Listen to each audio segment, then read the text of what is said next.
जब तक हम हमारे जीवन की परिस्थितियों को अपने ऊपर लेंगे तो हमारी लिमिटेड पोटेंशियल से हम उनको हैंडल कर पाएंगे, मैनेज कर पाएंगे। लेकिन जब किसी और बड़ी एंटिटी पे छोड़ देते हैं तो उसकी पोटेंशियल के अनुसार वो उसको मैनेज करेगा, हैंडल करेगा। ये सिंपल लॉ है। छोटा बच्चा जो काम नहीं कर सकता, बड़ा आदमी वो काम कर सकता है। जो एक एम्प्लॉय नहीं कर सकता काम, वो उसका बॉस कर सकता है। जो बॉस नहीं कर सकता, वो उससे बड़ा कोई कंसल्टेंट कर सकता है। ये तो एक सिंपल एक लॉजिक है, ये सिंपलेस्ट लॉजिक है ये संसार का। लेकिन हम जैसे जैसे बड़े होते हैं हम अपने ऊपर ही लेना चाहते हैं हर चीज़ को। हमको लगता है कि हमको ही करना है। हमारी बुद्धि, हमारा एक्सपीरियंस, हमारी नॉलेज सब हमको ही करना है। यहाँ हम गड़बड़ करते हैं और हमारे में पोटेंशियल बहुत लिमिटेड है और संसार बहुत बड़ा है। और हमारे साथ जो कुछ भी हो रहा है वो कई लोगों के कर्मों का परम्यूटेशन, कॉम्बिनेशन है जो हमारे साथ हो रहा है। मेरे साथ जो भी हो रहा है, अच्छा बुरा सही गलत, आपके साथ जो भी हो रहा है अच्छा बुरा सही गलत, फेवरेबल अनफेवरेबल, वो कई लोगों के परम्यूटेशन कॉम्बिनेशन के कर्मों का परिणाम है, रिजल्ट है। और हमको पता भी नहीं है कि किसके किसके उसमें कंट्रीब्यूशन है, किसके किसके एक्शन, रिएक्शन, भावना, सोच, विचार, नेगेटिविटी, पॉजिटिविटी, तरंगे, वाइब्रेशंस, कितने लोगों की इस प्रकार की ये वाइब्रेशंस, थॉट, भावनाएं, पूर्व जन्म के कर्म, हमारी सोच, इन सब की मिली जुली भगत है एक परिस्थिति, एक सिचुएशन। और हमको पता भी नहीं है कि इनमें कौन कौन इन्वॉल्व है। और चूंकि हमको पता नहीं है कि कौन कौन इन्वॉल्व है, तो हम उस सिचुएशन को इफेक्टिवली कैसे हम मैनेज कर पा सकते हैं जब हमको पता नहीं है कि कौन कौन इन्वॉल्व है। अभी एक दिन वो हमारे किशोर शेयर कर रहे थे, ऐसे रास्ते में कोई दो लोग लड़ाई कर रहे हैं, वो दो उसकी चार लोग भाषा में ही और ठीक लगता है, उसकी भाषा में ही ठीक दिखता दो चार लोग और आ जाते हैं, कोई इसका साइड लेता है, कोई उसका साइड लेता है। 5 7 10 लोग होते ही और 10 20 लोग जमा हो जाते हैं। क्या हुआ क्या हुआ क्या हुआ, इसने ऐसा किया, उसने कैसा किया, एक इसको मार रहा है, उसको मार रहा है। किशोर से कोई मतलब नहीं है, वो दूर जा रहा था, देखा कोई लड़ाई कर रहे हैं तो इसने कहा, हम दोस्त लोग बोलते थे चलो अपने में हाथ साफ कर लेते हैं। कोई मतलब नहीं है, बहुत दिन हो गए हाथ साफ नहीं करे, हाथ साफ कर लेते हैं। अब वो जो वहां मार खा रहा है, जो दो लोग मार खा रहे हैं, कई लोगों ने उनको मारा। ये कई लोगों का परम्यूटेशन कॉम्बिनेशन की उसकी सजा मिली उसको, 1 to 1 नहीं था, कई लोगों से मिली। अब उसको पता नहीं कि किसने किसने मारा मुझे। अब वो बदला किससे लेगा, वो किशोर को जानता ही नहीं, उसके दोस्त को नहीं जानता, और कई लोग जो रास्ते चल रहे थे वो लोग आकर के मारे। ये तो एक हंसी मजाक की बात है। लेकिन अब जिसने मार खाई उसको नहीं पता कि किसने किसने मुझे मारा। अब वो बदला कैसे लेगा, नहीं ले पाएगा। तो उसके लिए एक तरीका क्या है, एक बड़ी एंटिटी पे छोड़ दे कि आपने मुझे मारा, अलग अलग रूप में आके मारा होगा, अब आपको जिसको सजा देना है दे दो, वो ढूंढ लेगा। हमको हमको किसी को सजा देने के लिए प्रार्थना नहीं करनी है। मैं खाली एक एग्जाम्पल दे रहा हूं कि उसको बड़े जो जो एक विशाल एंटिटी है, जो बड़ी एंटिटी है, उसको तो सब पता है कि ये रास्ते चलते वाला आया, वहाँ से ये आया, यहाँ से ये आया, इसने थप्पड़ मारा, इसने लात मारी, इसने टांग मारी, इसने उसकी शर्ट, उसको तो पता है। उसका सीसीटीवी कैमरा सब जगह लगा हुआ है। तो वो क्या करेगा, हिसाब किताब देखेगा। अच्छा किशोर ने क्यों मारा, हाँ पिछले जन्म में तू मारा ना इसलिए मारा, किसको कोई सजा नहीं, इसका अकाउंट सेटल हो गया। अच्छा उसने बिना मतलब मारा, इसको थोड़ी सजा देंगे। अब वो करेगा जो करना है।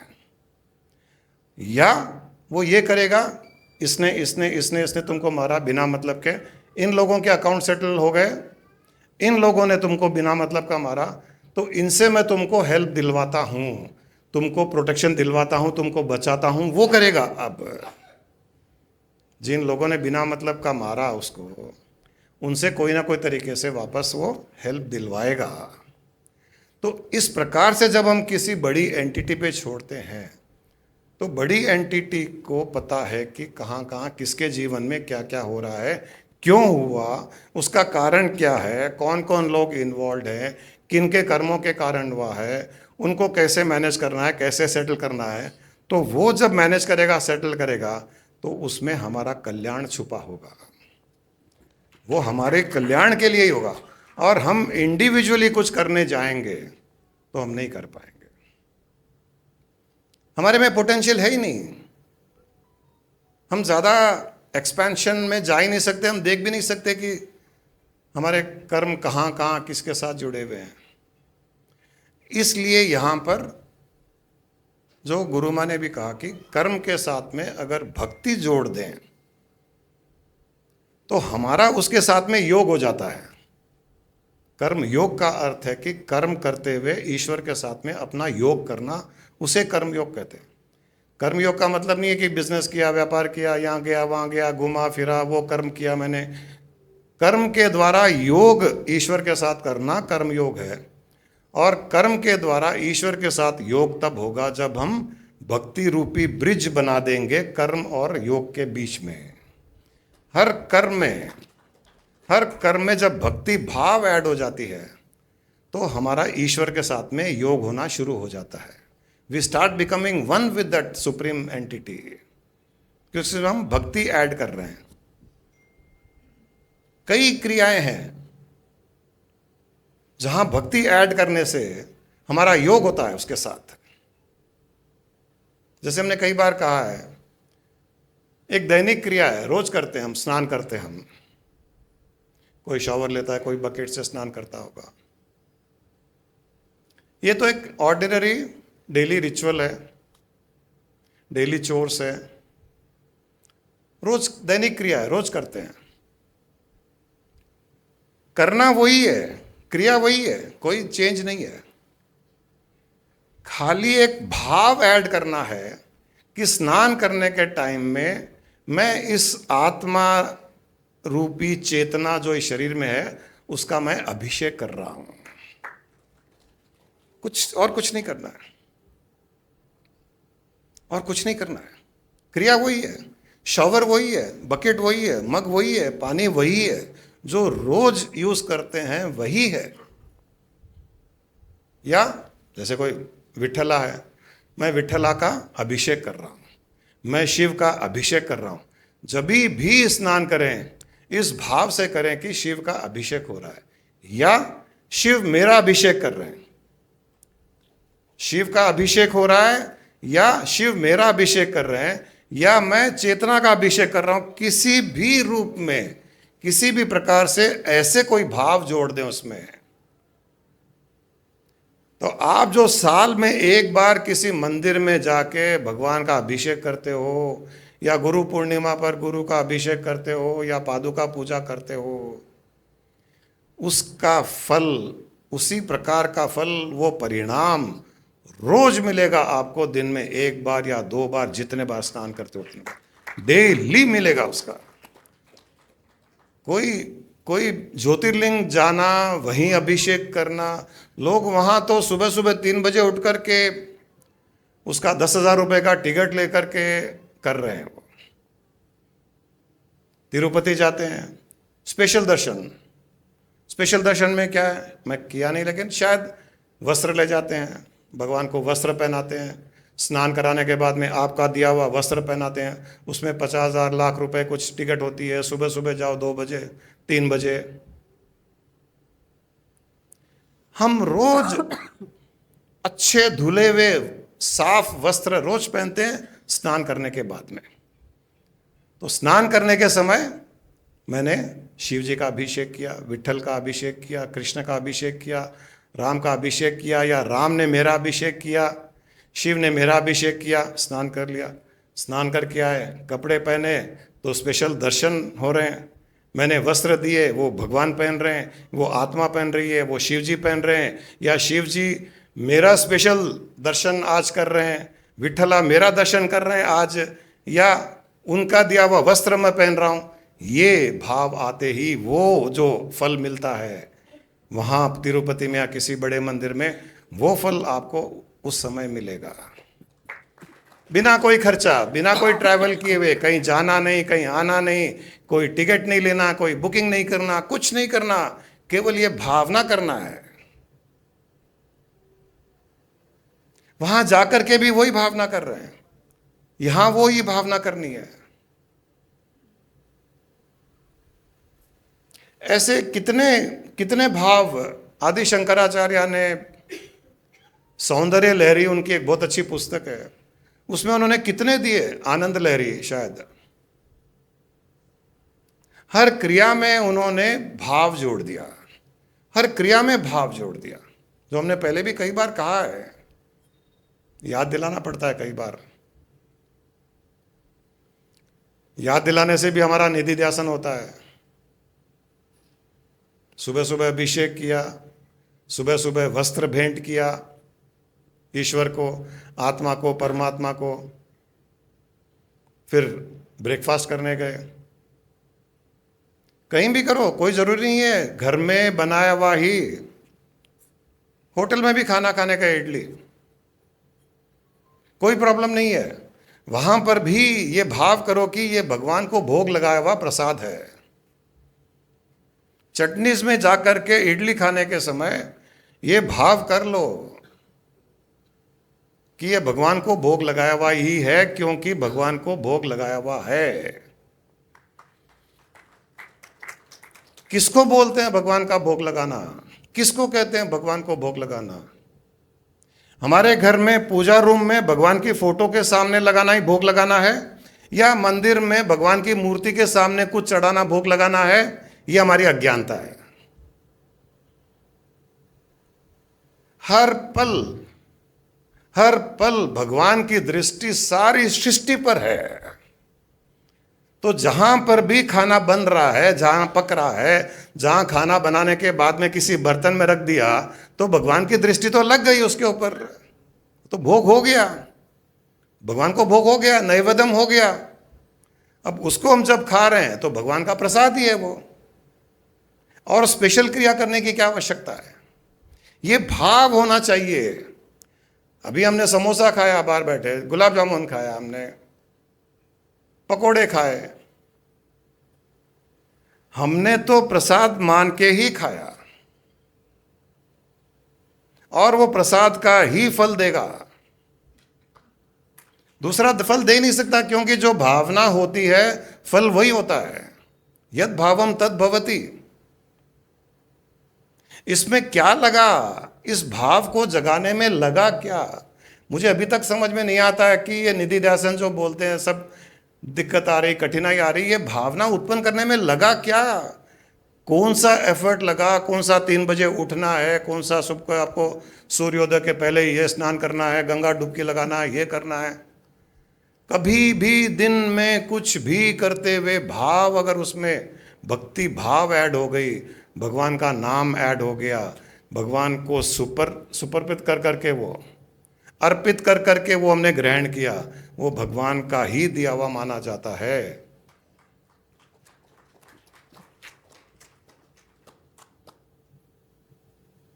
एक बार हमको किसी ने बुलाया था कोई लंच के लिए, तो घर जा रहे थे, इतने में भूख लग गई रास्ते में, तो मैंने गुरु माँ को बोला चटनी दिख गई, कुछ खा लेते यहाँ पर। तो रुक गए, वहाँ खा लिया इडली डोसा। वो हमको भगवान का प्रसाद, वो बोले आज हमारे घर में कोई स्पेशल पूजा है, तुमको प्रसाद लेने आना है। उनके घर पहुँचे तो थोड़ा लेट हो गया था, बोले लेट आए तुम? हमने बोला हम मंदिर गए थे। बोले मंदिर गए थे? मैंने तो प्रसाद के लिए इनवाइट किया। बोले मैंने प्रसाद ले लिया।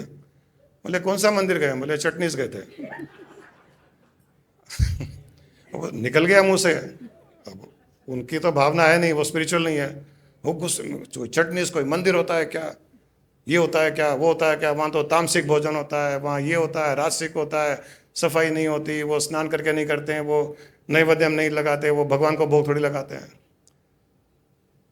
मैंने कहा जिस किचन में, जिस स्टोव पर जो खाना पकता है, भगवान की दृष्टि न केवल पकने के बाद में, पकने के समय भी उनकी दृष्टि रहती है कि वाह इडली बन रही है, मजा आएगा, खाएंगे। और कई लोगों के मुंह के द्वारा, कई लोगों के जीभ के द्वारा भगवान इतना आनंदित होते हैं वो खा करके, जो जो जो वहाँ पर प्रसाद बना है, तो हम भी आनंदित हुए, हमने उनको भी आनंदित किया, बहुत मज़ा आया। और उनका प्रसाद देकर के ऐसे भी इच्छा नहीं हुई। अब भगवान क्या खाएगा बिना बिना लहसुन, बिना मिर्ची का, बिना सूखा साखा खिचड़ी, सात्विक भोजन। अरे प्याज उसने बनाया, लहसुन उसने बनाई है, मसाले उसने बनाए, सारा का सारा उसी का उत्पन्न किया हुआ, और उसी को हटा करके नहीं नहीं, भगवान को ये सब नहीं। मतलब हमसे भी गया बीता भगवान है कि अगर कल के दिन गलती से लहसुन प्याज खा लिया तो भगवान को पाप लगेगा, क्योंकि भगवान का मन चंचल हो जाएगा। इसके लिए भगवान को नहीं चढ़ा सकते। इससे बड़ी मूर्खता नहीं हो सकती है। ना समझिए, ये ना समझिए। भगवान हमारे किसी कोई चीज, कोई मिठाई, कोई नमकीन 56 भोग के भूखे नहीं है। उनके पास में 56,000 भोग है। हमारे 56 भोग क्या, 56,000, 56 लाख भोग है, क्योंकि सारी सृष्टि में जो कुछ पकड़ा है वो उनका ही पकड़ा है। वो 56 लाख भोग के सामने 56 भोग हम लगा करके खुश हो जाते हैं। भगवान को वो 56 भोग नहीं चाहिए, एक भोग चाहिए भगवान को, एक ही भोग चाहिए, और वो भोग है हमारा भाव। कुछ नहीं चाहिए। मैं सही कह रहा हूं आपको, ये मेरा वचन नहीं है, ये मैं नहीं कह रहा हूं, ये भगवान स्वयं भागवत में, किसी भी शास्त्र में, शिव पुराण में, कोई वेद में कहीं पर भी पढ़ लो, संतों के किताबें पढ़ लो, पुस्तकें पढ़ लो, कोई शास्त्र पढ़ लो, रामायण पढ़ लो, सब में ये दिया हुआ है, सब में ये कहा गया है।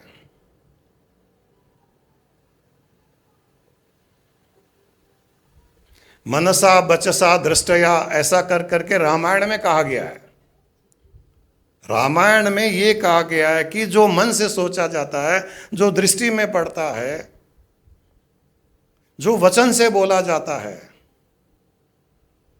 जो अनुभव में आता है, जो अनुभव में नहीं आता है, जो सही है, जो सही नहीं है, जो पाप है, जो पुण्य है, जो सही गलत है, जो नकारात्मक है, जो सकारात्मक है, जो प्रेम है, और जहां पर ईर्ष्या है, वहां सब में मैं ही वास करता हूं। यहां तक कहा गया है शास्त्रों में। भगवान राम स्वयं कर रहे हैं कि मैं ही वास करता हूं। तुलसीदास जी ने बहुत अच्छी बात कही है यहां पर। वाल्मीकि ने बहुत उच्च कोटि की बात कही है। नीच कोटि के तो हम हैं जो उच्च कोटि की बात को नहीं समझ रहे हैं। उच्च कोटि की बात समझनी है तो इस प्रकार के सत्संग में आकर के उन तुलसीदास और वाल्मीकि के लेवल पर जाओ तो समझ में आएगा कि अरे क्या बात कही है उन्होंने। कथावाचक है, उनकी कोई स्थिति नहीं है, वहां कोई भी बात सुनेंगे हमको नहीं समझ में आएगी, वो केवल ऐसी बातें करेंगे, नहीं नहीं भगवान का मतलब ये, ऐसे करो, वैसे करो, वैसे करो, ऐसे करो, और भगवान ऊपर माथा पट के बोलते हैं कि मैंने तो ऐसे कभी बोला ही नहीं। ये कथावाचक को किसने बोला ऐसा? उसका मैंने बोला। हाँ, उसका मैंने बोला। और अगर भगवान ऐसा बोले तो वो भगवान नहीं है, वो भगवान भी जानते हैं। भगवान तो विशाल हृदय के हैं। उनके मन में, उनकी दृष्टि में भेदभाव है ही नहीं। हमने भेदभाव क्रिएट कर दिया है। भगवान की दृष्टि में तो भक्त और भगवान में भी भेदभाव नहीं है। भक्त ने भेदभाव दृष्टि कर ली, भगवान के मन में नहीं है। भगवान को पता है कि इसमें जो है, जो बसता है, वो मैं ही तो बसता हूं और कोई बसता ही नहीं है।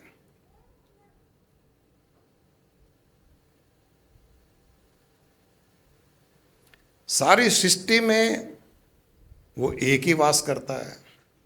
हर वस्तु में उसका वास है, हर जीव में उसका वास है। तो फिर उससे अलग हुआ कौन? ये हमारी एक कल्पना है जो हम उससे अपने आप को अलग मानते हैं। इसीलिए हमको योग की आवश्यकता है, क्योंकि हमने पहले वियोग किया और अब योग करने की कोशिश कर रहे हैं। जहां वियोग है वहीं योग की आवश्यकता है। पहले हमने विभक्ति की और अब भक्ति के द्वारा उससे मिलने की कोशिश कर रहे हैं। अरे विभक्ति कभी हुई नहीं, हो भी नहीं सकती। ये हमारी कल्पना है कि हम उससे अलग है। ये हमारी कल्पना है कि उससे वियोग हो गया। ये हमारी कल्पना है कि हम उससे दूर चले गए। ये हमारी कल्पना है कि वो अलग है, मैं अलग हूं। ये हुआ ही नहीं, हो भी नहीं सकता, पॉसिबल ही नहीं है। जो चीज पॉसिबल ही नहीं है, संभव ही नहीं है,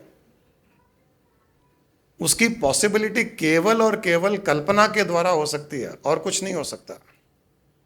वो भी काल्पनिक है, इमेजिनरी है। अभी यहां स्पेस है तो स्पेस को आप काट करके दो भाग में इसको नहीं बांट सकते, आप कुछ नहीं कर सकते। उसको पॉसिबल भी नहीं है इसको टुकड़ों करने का। जैसे पानी के भी टुकड़े नहीं हो सकते, हमको लगता है, लेकिन पानी को कोई काट सकता है क्या? टुकड़े नहीं हो सकते।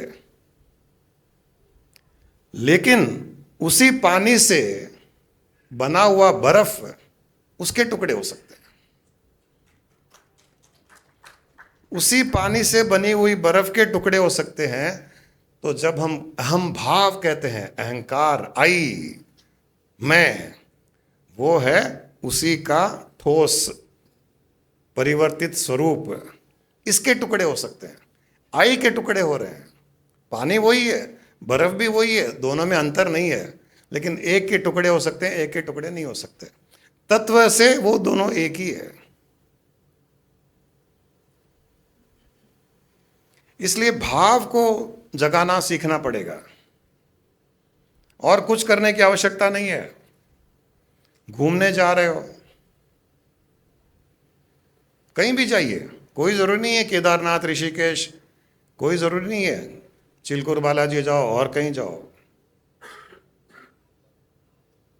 कोई जरूरी नहीं है कि इन स्थानों में ही जाओ।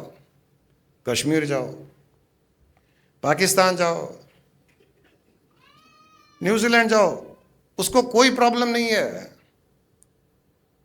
जहां आपने भाव ऐड कर दिया कि मैं भगवान के साथ, भगवान के स्थान में भगवान से मिलने जा रहा हूं, वो तीर्थ बन जाएगा। यहां कौन सा मंदिर है, यहां कौन से भगवान की मूर्ति है,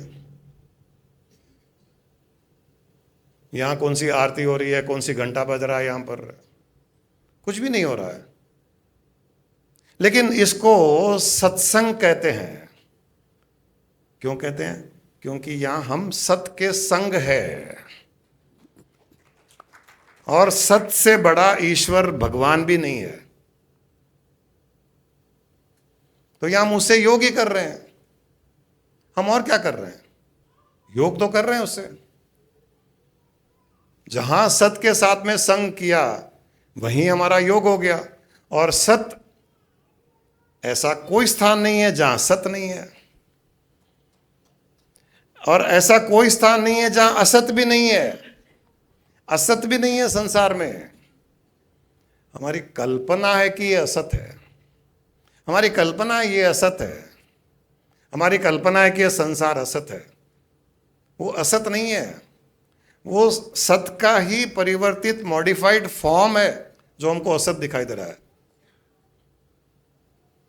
बर्फ है तो एक दिन वो बर्फ नहीं रहेगा, तो जो नहीं रहेगा उसको असत बोला जाता है। कि एक दिन जो खत्म हो जाता है, असत किसको बोला जाता है? जो टेम्पररी है, जो आज है और कल नहीं रहेगा उसको असत कहते हैं। तो बर्फ है तो बर्फ एक दिन बर्फ नहीं रहेगा, लेकिन जब वो बर्फ बर्फ नहीं रहेगा तब क्या होगा? पानी हो जाएगा। पानी को तो असत नहीं कर रहे हैं, पानी सत्य है। पानी से बनी हुई चीज असत है क्योंकि वो टेम्पररी है। तो जैसे ही बर्फ खत्म हुआ, बर्फ का नाश हुआ, वो पानी बन जाएगा। वैसे ही हम असत नहीं है एक दृष्टिकोण से, क्योंकि जब हम भी गल जाएंगे तो उसमें हम लीन हो जाएंगे। ये चेतना का सॉलिडिफाइड फॉर्म है जो हम है, और इसको हम असत मान रहे हैं। असत कुछ भी नहीं है, संसार में सब सत्य ही है। आपकी कल्पना जो असत कह रही है उसको आपको हटाना है, और जैसे ही इसको आप मानोगे कि ये पूरा का पूरा सत्य ही है, तो हर पल आप उसके साथ में आपका योग है। ऐसा कोई मोमेंट नहीं रहेगा जब आपका उसके साथ में यूनियन नहीं हुआ। असत मानोगे तो आप उससे आपका वियोग हो जाएगा, इसी को सत मान लोगे आपका योग हो जाएगा। हो गया, ये योग है। एक कल्पना है वियोग, एक कल्पना है योग। वायु ना नियते मेघ पुनस्ते नैव नियते मनसो कल्पते बंधो मोक्षस्ते नैव कल्पते। बहुत सुंदर कहा गया है। एक कल्पना से बंधन होता है और दूसरी कल्पना से मोक्ष हो जाता है। बहुत साफ कहा है। मनसो कल्पते बंधो, मनसो कल्पते बंधो, कि मन की कल्पना से बंधन होता है। मोक्षस्ते नैव कल्पते, मोक्ष भी एक और कल्पना से होता है। इससे बड़ा ज्ञान और क्या चाहिए? इससे बड़ी भक्ति और क्या चाहिए? इससे बड़ा कर्म योग और क्या चाहिए? दुख भी इंसान की एक कल्पना है। एक इंसान दुखी है, कुछ हो गया, दुखी है। इतने में कोई एक अच्छी न्यूज आई, अच्छी न्यूज आते रोता रोता, अरे अच्छा, ओ वेरी गुड वेरी गुड।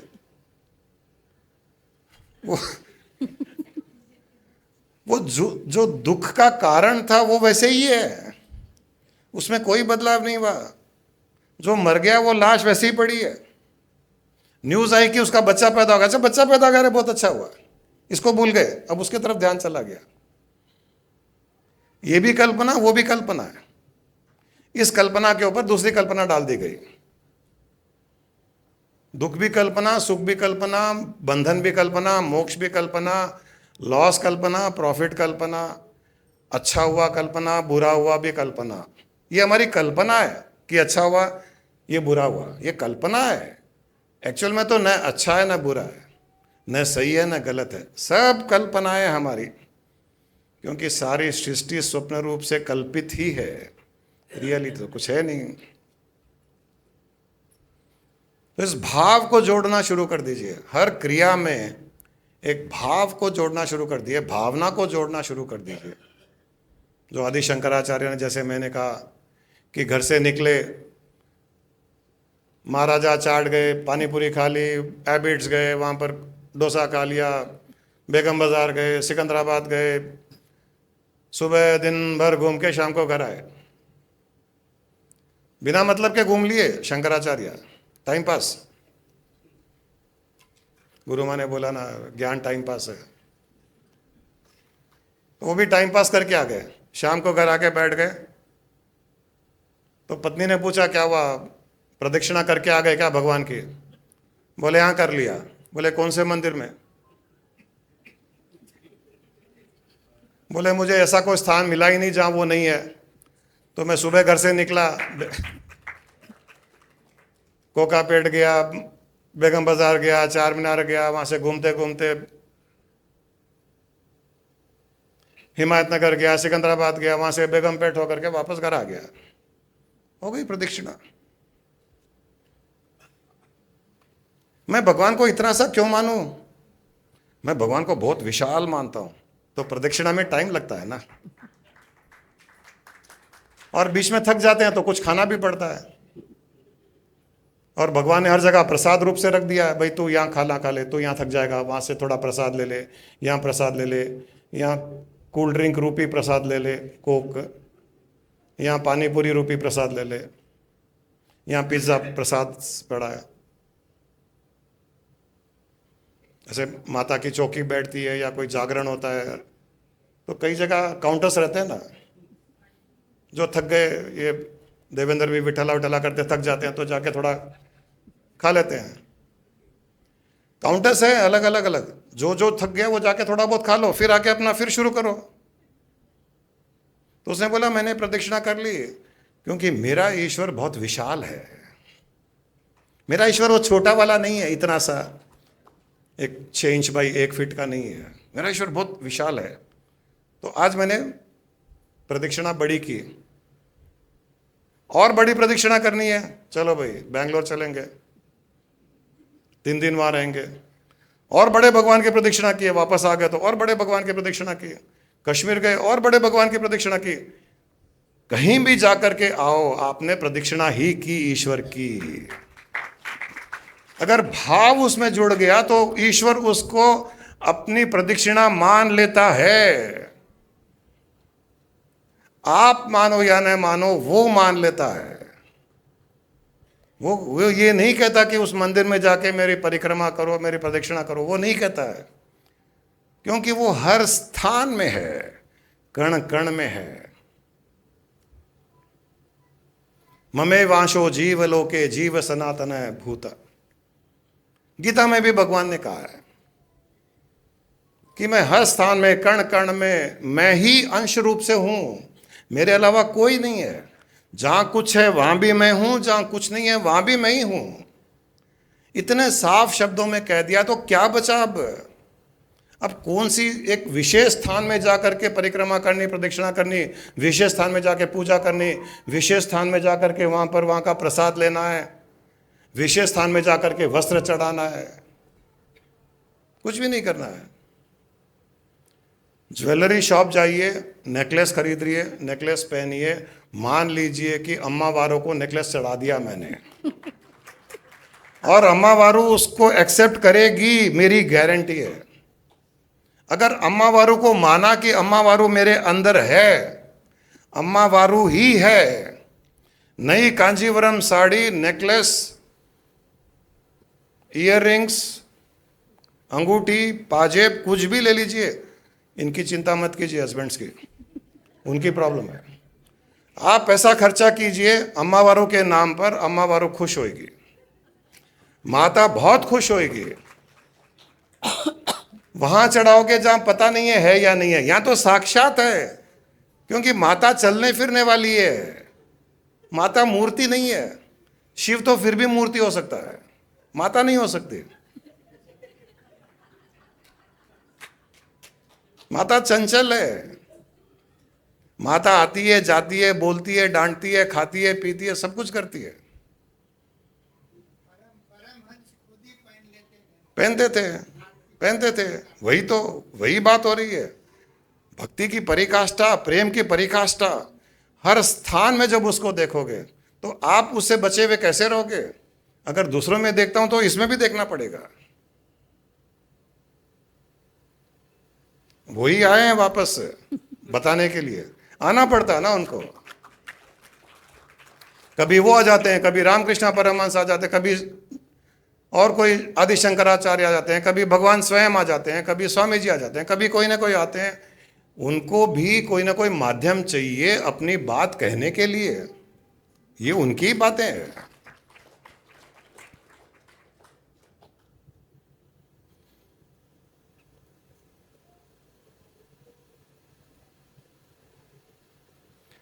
इस प्रकार से हर क्रिया में, हर काम में, हर दृष्टि, हर चीज पर दृष्टि पड़े, हर व्यवहार में, हर परिस्थिति में केवल और केवल आपको कुछ नहीं करना है, भाव जोड़ना है, उस ईश्वर का भाव जोड़ना है, उस ब्रह्म का भाव जोड़ना है। जो कर रहे हैं करते रहिए, बिजनेस कर रहे हैं बिजनेस करते रहिए, कभी कभी थोड़ी बहुत बदमाशी भी करते हो, वो भी कर लो, चलो वही कर रहा है, उसको रुकवाना होगा रुकवा देगा। मैं कर रहा हूं नहीं। दूध वाला दूध में पानी डालता है तो हे भगवान, डलवाना हो तो डलवा देता है, नहीं डलवाना नहीं डलवाएगा।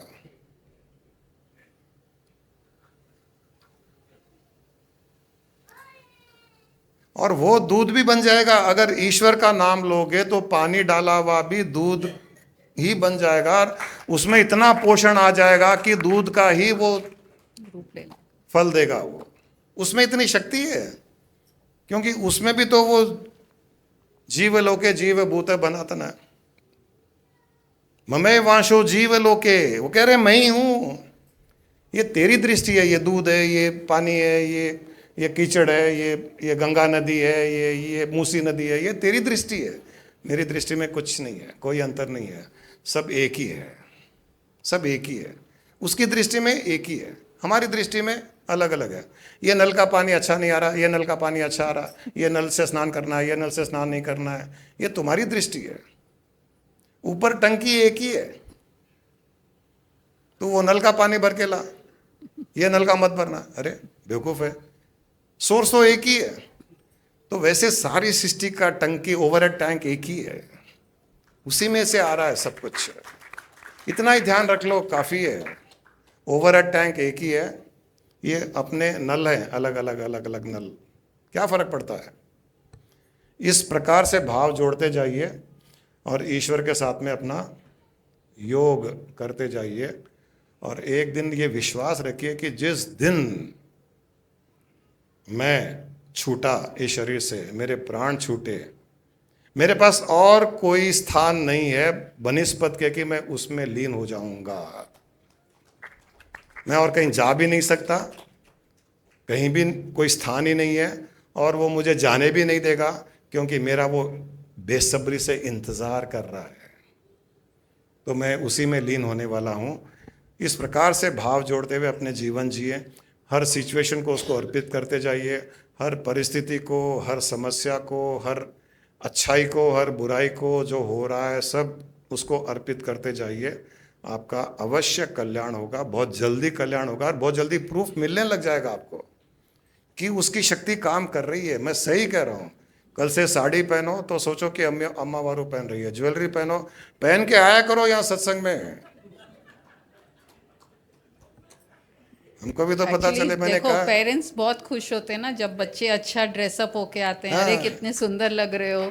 तो गुरु भी वही चाहता है कि जब दिया है उसने तो क्यों नहीं पहने, क्यों नहीं एंजॉय करे। और आज ऐसा लग रहा है कि ज्ञान ही सर्वश्रेष्ठ है, इसके अलावा और कुछ काम नहीं आ सकता है। ज्ञान आज बोला कि मैं ही सर्वश्रेष्ठ हूँ। ज्ञान बिना भक्ति बिना कर्म के तो ज्ञान ज्ञान भी नहीं है। और सब पहन के आने के लिए, इसके लिए कह रहा हूँ कि ज्वेलरी नेकलेस अच्छे अच्छे हीरे जवाहरात से जड़े हुए पहना करके भेजा करो। तो क्या है, सत्संग के एंड में अगर किसी की इच्छा हुई तो वो निकाल के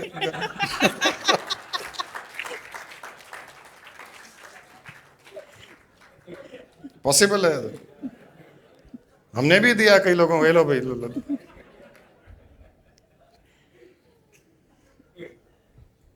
लोका समस्ता सुखिनो भवन्तु, लोका समस्ता सुखिनो भवन्तु, लोका समस्ता सुखिनो भवन्तु।